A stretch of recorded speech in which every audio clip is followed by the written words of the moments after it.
Olá, eu sou o professor Meneghetti, da FACE, da Faculdade de Economia, e venho trazer para vocês informações econômicas de como lidar melhor com o dinheiro. Hoje esse assunto é extremamente relevante, porque nós temos uma classe média que já chega a 100 milhões de brasileiros, que são analfabetos financeiramente.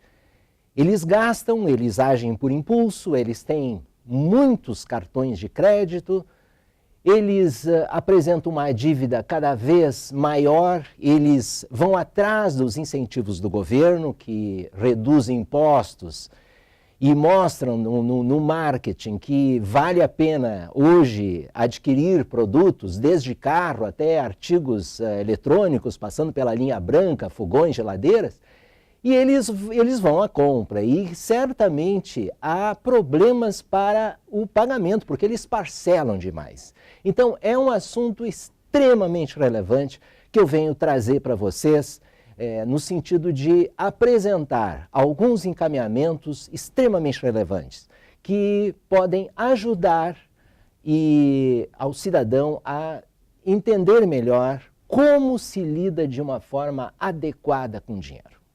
Eu coloquei algumas situações, vamos ver se você se identifica em alguma delas e se eu posso ajudar vocês nesse sentido. Em primeiro lugar, nós temos o endividado, aquele que gasta e usa muito a questão do cheque especial, a questão do crédito consignado, e aqueles que têm uma dívida que representa 30% do salário dele. Esses aí não estão numa situação crítica, porque existe o chamado mínimo vital, que representa 70%, que abrange habitação, alimentação, transporte, saúde, educação. Nesses itens, todos eles abrangem 70%. Essa é em média, pelos estudos feitos do IBGE, é que se chega num orçamento doméstico. E aqueles que têm uma dívida até 30% é perfeitamente administrável. Agora, existem as dívidas chamadas as dívidas boas, as dívidas benéficas, dívidas de ouro, né?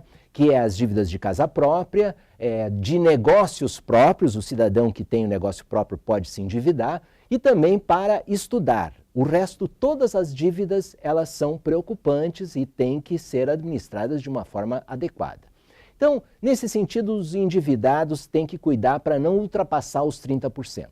Em segundo lugar, nós temos aqueles que apresentam um endividamento muito excessivo, que são os chamados superendividados. Os superendividados precisam passar por vários encaminhamentos. Um deles é negociar melhor com o gerente, administrando as taxas de juros, fazer com que haja um empréstimo maior para que ele possa reduzir os juros, né, fazendo comparações com a Caixa Econômica Federal, com o Banco do Brasil, que são as instituições que oferecem taxas de juros mais adequadas. Depois, não resolvendo com o gerente, pode encaminhar lá na central de conciliação da sua cidade, do Tribunal de Justiça. Aqui em Porto Alegre nós temos na Borges de Medeiros 1945, no prédio do IP, no 8º andar, na sala 802, onde pode haver uma audiência com os credores, fazendo com que haja uma negociação para fazer com que as taxas de juros cobradas nos empréstimos podem ser mais adequadas. Esses seriam os encaminhamentos possíveis. Não conseguindo com a central de conciliação, a ideia seria procurar advogados especializados ou até defensoria pública para poder, vamos dizer assim, questionar através de um processo judicial as taxas de juros. Há também casos de insolvência que são extremos, né, que a gente pode também buscar um processo e criando a figura do insolvente. Depois, nós temos o equilibrado. O equilibrado, ele acaba ganhando, mas gastando tudo. E não há espaço para poupança.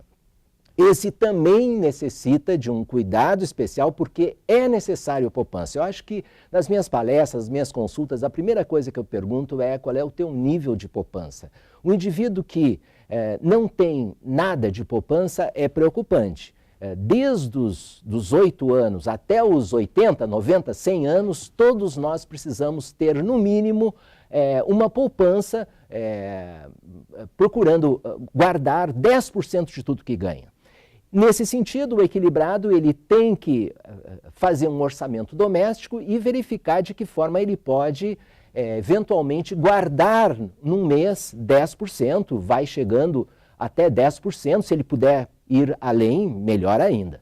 Esse seria um quadro do equilibrado, mas que tem necessidade de ter um acompanhamento para fazer com que haja a criação da poupança.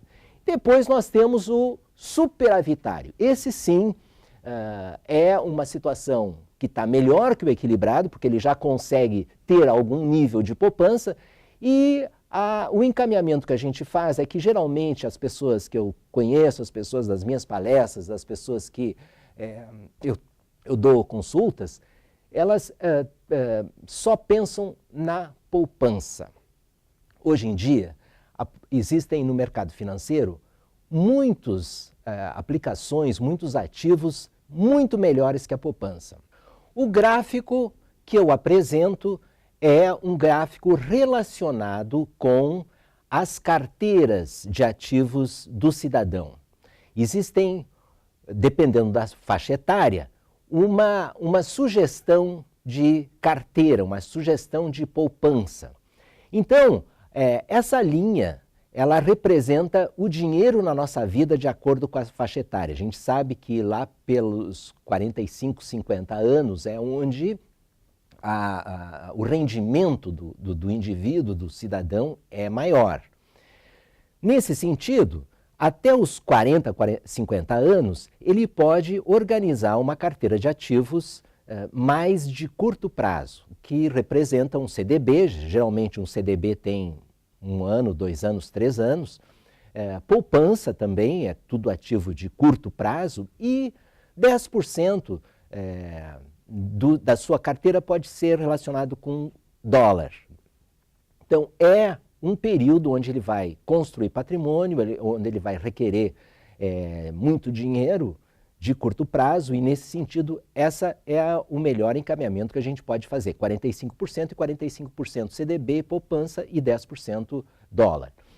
Quando ele tiver com o rendimento maior, já construiu patrimônio, já constituiu uma família, ele pode ter uma carteira mais diversificada, se preparando para a aposentadoria, para a velhice. E nesse sentido, a sugestão é 10%. De toda a sua carteira ele pode continuar com dólar, mas o CDB já muda para 15%. Ele também pode começar a investir no mercado acionário, pensando nos próximos 10, 15 anos. O mercado acionário, eu diria que uma carteira ideal seria uns 25%, e títulos do Tesouro, o resto, que seria 50%. Entrando no site da Receita, ele pode comprar títulos do Tesouro, e esses sim são títulos de longo prazo, de 10, 15, 20 anos. Depois, quando ele estiver no período, novamente, da aposentadoria, da velhice, depois dos 60 anos, aí ele pode voltar à mesma carteira que ele teve no início, na adolescência, quando ele construiu o seu patrimônio. Ele volta a 45% da poupança, 45% no CDB e 10% do dólar. Esse seria o melhor encaminhamento que a gente pode fazer. Mais informações, é só colocar no Google, no meu site, colocar Professor Meneghetti, e vai aparecer no meu site uma série de encaminhamentos onde o cidadão pode se adequar e lidar melhor com o dinheiro. Principalmente eu recomendo o link Procedimentos em Finanças Pessoais, onde ele pode receber uma série de encaminhamentos de mercado acionário, de títulos do Tesouro, enfim, para lidar melhor com o mercado financeiro. Acho extremamente oportuno o que vem acontecendo hoje no mundo da economia. Governos, países, todos eles estão reduzindo custos, e é necessário o cidadão, a família, reduzir custos. Viver com a sua própria realidade financeira e certamente pensando no futuro através da poupança. Seja adequado, seja feliz, procure fazer com que o dinheiro possa lhe trazer felicidade e assim mais tranquilidade, tanto para si quanto para a sua família. Eu diria, para encerrar, uma frase do Francis Bacon que ele falou há 500 anos atrás: faça do dinheiro o seu escravo, porque senão ele será seu mestre. Muito obrigado.